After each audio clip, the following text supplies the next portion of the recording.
이것도 해야 될 좀 이야기가 뭐예요? 너무 많아요. 일단 우리 작가님이 써주신 게 그 김동석 대표 있잖아요. 네. 미주 한인 유권자연대 대표. 이를테면은 트럼프 일기 때하고 다르게 이 신네오콘 그 얘기 외교, 많이 했죠. 예, 신네오콘 외교가 존재하는 시작됐다. 거죠. 예.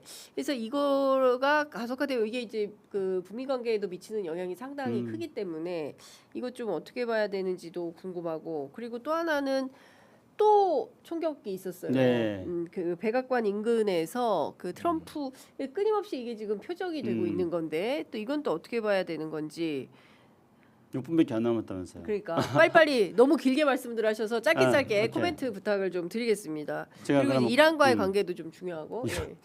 이란도 우리가 좀 최근에 이란이 유조선 한 척을 통과시켜줬거든요. 그럼 이란하고 우리는 어떻게 해야 되느냐 이것도 되게 중요한 변수고 예. 일단 제가 빨리빨리 할 하나씩, 테니까요. 빨리빨리. 두 가지를 자, 다 신네오콘부터. 신네오콘. 네. 아니 네오콘이라는 게 신보수주의거든요. 네. 근데 그 앞에다 또 신자를 붙여가지고 신신보수주의가 되는 건데요. 신신보수주의. 예. 근데 이제 이 네오콘이라는 게 그런 거 아니었습니까? 네오콘은 전통적으로 그 자신들의 적대하는 세력들에 대해서 내심 체인지를 하겠다. 그리고 네. 군사력 사용을 불사하겠다.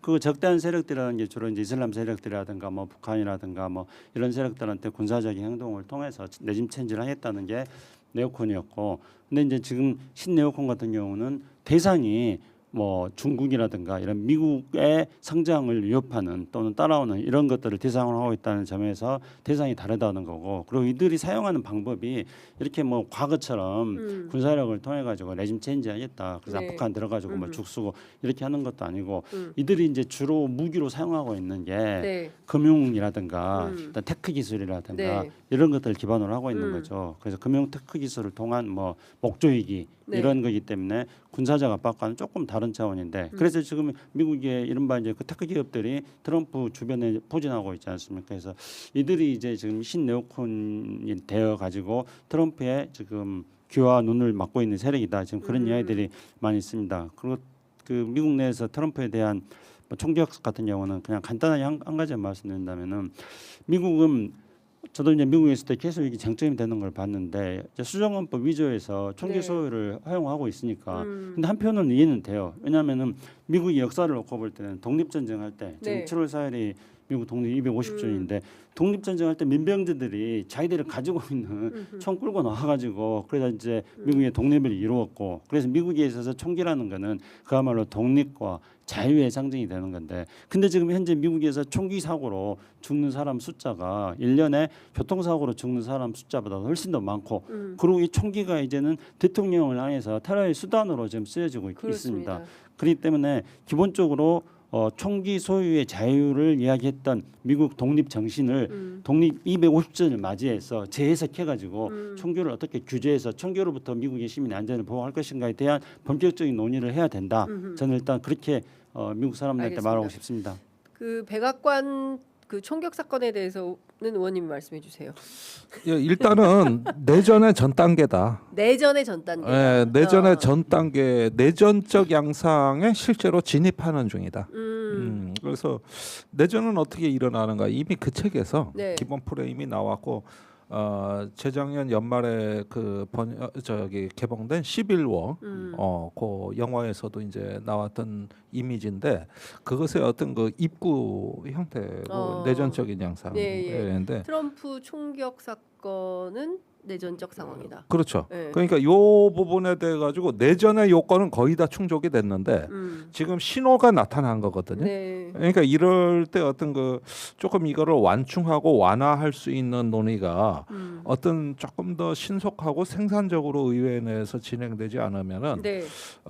이제는 대통령 저격도 일상생활이에요. 한 달 사이에 3번이나 일어났다. 네. 지금. 그래서 이랬던 적이 없고, 그 다음에 용의자가 사망했어요. 그리고 길 가던 사람까지 지금 그러니까요. 부상을 입었거든요. 이건 심각한 상황입니다. 백악관에서 불과 200m입니다. 200m. 조만간 또 터질 수도 있는 위험성이 그렇죠. 엄존하고 있는 거죠. 예, 그런데 이런 어떤 그 범죄가 전염성이 강한 게 어떤 그 망상에 호소하는 거거든요. 예. 그러니까 이런 부분에서 일단은 총기도 문제지만은 드론도 문제예요.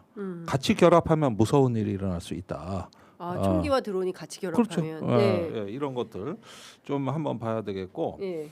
그다음에 신네오콘 문제는 이번에 그 국가정보국장 털시 게버트가 사퇴했지 않습니까? 예. 이건 굉장히 상징적인 사건입니다. 우리 그 송영길 대표가 네, 책도 맞아요. 냈는데. 책도 냈는데 예. 그 전쟁을 반대했던 거예요. 예. 그래가지고 매번 그냥 패싱 당하다가 견디다 못해 나간 거거든요. 그 다음 차례는 JD 벤스가 될 수 네. 있어요. 거기가 또 전쟁 반대 반대하고 소극적인 있어요. 예. 그 협상 문제란 벤스 말이에요. 부통령이 사퇴할 수 있다. 아니 뭐 사퇴까지는 선출직이니까 안 되겠지. 네. 임명직이 아니거든 여기 예, 부통령은. 예. 그러니까 그건 아니지만은 그러면서 이제 다른 쪽으로 했는데 확실히 요번 2, 3일 동안에 트럼프가 그 네오콘들한테 휘둘리는 모습을 보여줬어요. 앞으로도 못 빠져나올 것 같아요. 그러니까 네오콘들에 둘러싸여서 정책 결정을 할 때 예. 트럼프 맘대로 못한다. 그러니까 못한다. 마가와 네오콘 신신 네오콘과 마가가 대립 갈등을 하면 결국에 예. 신신 네오콘이 이겨서 아니 뭐 트럼프를 이긴다기보다는 장악할 거다. 저기 이거 예. 오른팔 마가식 왼팔, 그 판단을 못 하게 된다. 배제를 못 한다. 어. 휘둘린다. 예. 이 부분은 이제 서서히 요 며칠간 검증이 된 거 아닌가 그런 생각이 들어요. 이란 문제 얘기해야 돼요. 어쨌든 이란이 우리 유조선 한 척의 통과를 허가해줬다. 네. 예.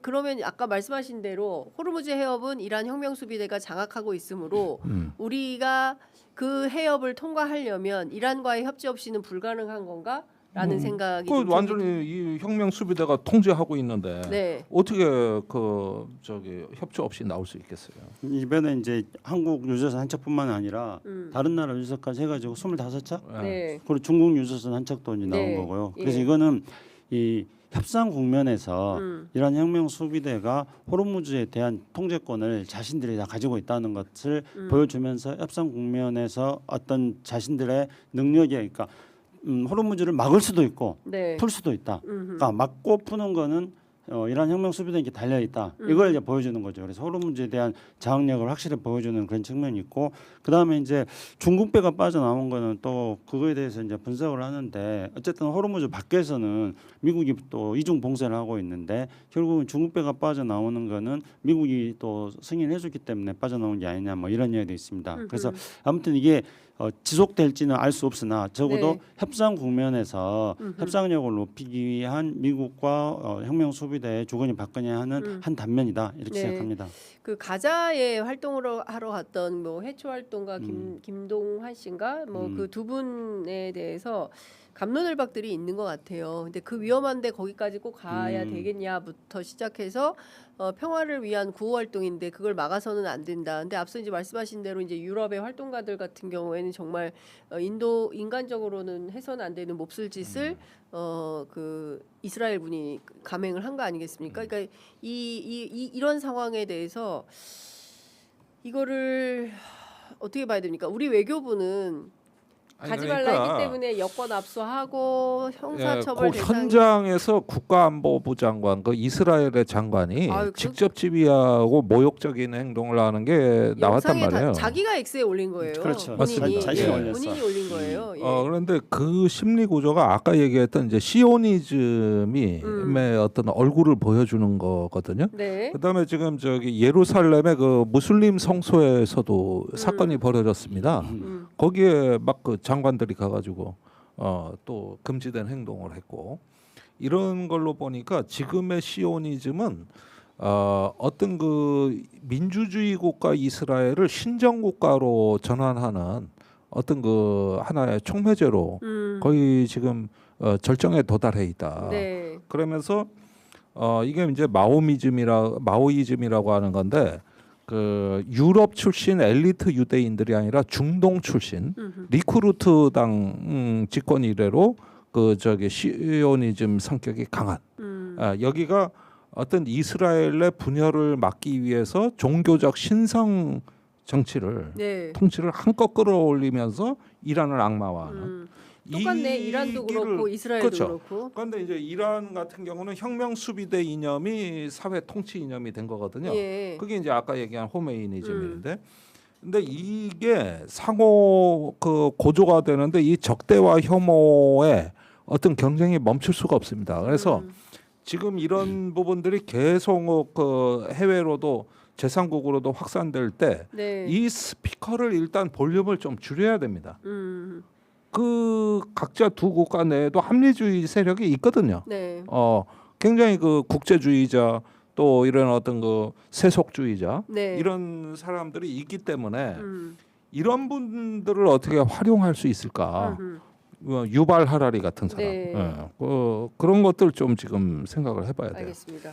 우리 국민들이 위험한 곳으로 가는 것에 대해서 국가는 그것을 가지 말라고 막을 수 있습니다. 당연히 국민의 생명과 안전을 지키기 위해서는 그렇게 해야 되죠. 예. 그러나 이제 그 활동가들이 정말로 그 평화를 위해서 어떤 그 반인도적 활동을 하는 세력들을 규탄하기 위해서 거기 가는 것은 또 그들의 정치적 사상적 자유입니다. 네. 그렇지만 여기서 중요한 거는 우리 외교부가 가지 말라고 했는데 갔다.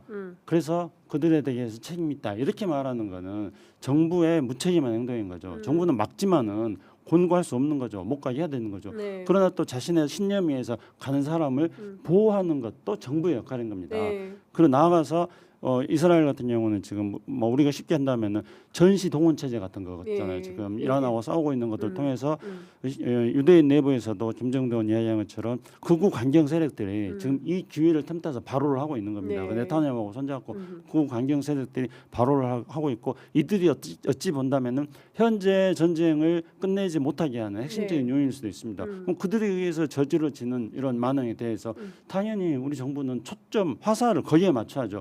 그것이 우리 국민의 생명과 안전을 보호하는 것이고 네. 그것이 또 이 전쟁을 또 빨리 끝내게 하는 하나의 역할일 수도 있는 겁니다.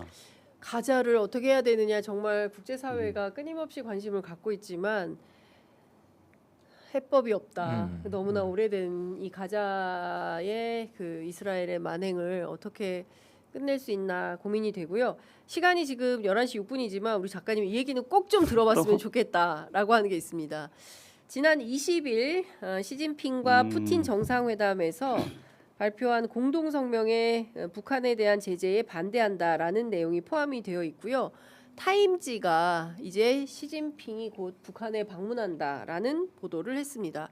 이것은 북미 정상회담을 위한 좋은 청신호다라는 해석도 있는데 두 분 어떻게 보시는지 여쭤보겠습니다. 어느 분부터 하시겠습니까? 근데 일단은 북한식 생존 전략이 이번 이란 전쟁으로 더 돋보인단 말이죠. 핵을 보유하고 어쨌든 억제력을 행사하면서 예. 강대국 정치의 희생양은 안 되고 희생양이 아니라 강대국 정치의 일원으로 이론으로. 이게 이제 저번에 천안만문 그 김정은 위원장이 예, 올라갈 예, 때부터 예. 시작해서 쭉 이어지는 하나의 성공 사례로 쇼케이스로 지금 바뀌고 있어요. 그래가지고 중국 러시아가 이제 북한을 양옆에서 네. 이렇게 서포터 해주는 이런 모양까지 나왔다. 이렇게 되면 이제 북미 정상회담은 조만간 더 할 이유가 없고 지금이 제일 좋은데 네. 이런 상황입니다. 그러니까 다만 김정은 위원장 입장에서는 트럼프의 제안을 받을 리가 없다. 한다 하더라도. 아니 조금 뭐 그럴 가능성은 예. 좀 줄어들었죠. 예. 일단 못할 상황은 아니지만 예. 근데 지금 한 가지 뭐냐면은 북한도 지금 공급망 위기가 좀 심해요. 그래서 북한 내에서도 지금 여러 가지 연료, 식량 이런 것들의 물가 상승이 예견돼 있기 때문에 단순히 이렇게 폼만 잡는 건 성공을 했는데 인민 생활 개선하고 조금 더 어떤 그 미래로 북한이 갈 수 있느냐 네. 이런 부분들은 전 조금 의문이 된다고 할 수 있겠습니다. 우리 저는- 한평생 어. 북한 연구를 해오신 우리 김창수 처장 어떻게 보세요? 저는 국면이 바뀌고 있기 때문에 중국이나 러시아가 이 바뀐 국면에 대비하고 있는 거라고 생각합니다. 이 국면이 바뀌는 거는 구조적으로는 1990년부터 2020년까지 30년간 진행되어 왔던 이 탈냉전이 이제 끝났다는 거 네. 지난해도 말씀드렸습니다만 거기에 이제 새로운 질서가 지금 만들어지려고 하는 상황이고 이 새로운 질서가 만들어지는데 중동에서 지금 그래서 전쟁이 일어나고 전후 질서를 어떻게 만들 것인가 하고 동북아에서 핵심에는 이제 북한에 있는 거죠. 그리고 북한에 있어서는 북한이 자기 몸값을 엄청 키웠기 때문에 네. 트럼프 대통령 역시 북한하고 관계 개선을 하는 게 여러 가지 자신의 전략에 도움이 된다고 생각하기 때문에 북미 정상회담을 하려고 할 겁니다. 그렇기 때문에 북한을 놓고 누가 선점할 것인가 네. 이런 게 이제 경쟁적인 지금 국면으로 들어가고 있는 거죠. 그래서 중국은 어떻게 본다면은 북한을 통해 가지고 미중 경쟁 관계 속에서 중국의 입지 내지는 작게는 미중 정상회담에서 9월 24일 날 또 미중 정상회담이 있고 또 올해 여러 차례 G20라든가 뭐 여러 가지 미중 정상회담이 예정돼 있습니다. 이때 트럼프를 상대할 수 있는 카드를 또 만들어야 되는 것이고요. 그렇기 때문에 지난 몇 년간 이제 북한이 키워왔던 몸집이 새로운 질서를 동북아에서 새로운 질서를 만들어 나가는 과정 속에서 하나의 패로 작용하고 있고 이거를 쓰려고 하고 써먹으려고 지금 트럼프 시진핑도 지금 생각하고 있다 이렇게 보여집니다. 네. 아주 좋은 분석. 예, 자 이제 지금 D-9일인데요. 이것 좀 여쭤보도록 하겠습니다. 지금 청소년들 SNS부터 보수 언론까지 민주당 후보를 향해서 당신이 생각하는 주적이 누구냐 이게 지금 선거 전략이 되었다라는 거예요. 최근에 주적이 누구인데 최근에 주적이라는 표현을 안 쓰지 않습니까? 네. 우리 국방부도 그런데 주적이 누구냐? 북한이냐 미국이냐 막 이제 이런 식으로 이제 몰아가는 거예요. 그렇죠. 또 기습적으로 후보한테 가서 갑자기 막 물어보고 갑자기 막 그런 물어보죠. 건데 이게 지금 우리가 바뀐 정세와 한반도 정세가 어떻게 되었고 이 주적이라는 표현을 안 쓰는 이유가 있지 않습니까? 아니 근데 주적이 있으면 뭐 부적도 있냐 그래가지고 그게 좀 부적. 웃기는 얘기라 그 옛날 문재인 대통령도 그런 얘기 하고 그러던데 네.